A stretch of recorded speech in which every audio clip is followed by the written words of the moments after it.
હમણાં એક મોટી ઉંમરના બાપા લાકડી આખા પરિવારને મારતા હતા. ગામના બધા ભેગા થઈ ગયા ને બરાબર મારે ત્યાંથી નીકળું મેં દાદાની લાકડી પકડી લીધી. મેં હું કામ ને મારો છો દાદા?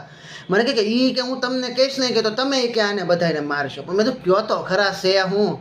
મને કે એમ કે છે કાંઈ નહીં કે હું એ કે જ્યારે નાનો હતો ને કે ત્યારે મને કે મારા બાપુજીને મારા મોટા ભાઈને એમ કહેતા સાનો મનો બેહી કે તને કંઈ ખબર ન પડે. એટલે આપણને એમ કે આપણે નાના છે આપણને ખબર ન પડે એમ.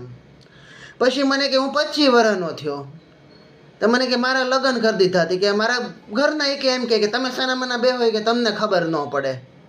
મેં તો એ વાત બરોબર છે. મને કે લગ્ન કરી દીધા કે પછી એ કહે તો સાના મના બેહવું જ પડે. મને કે ના કરી કે ઘર ભાંગે.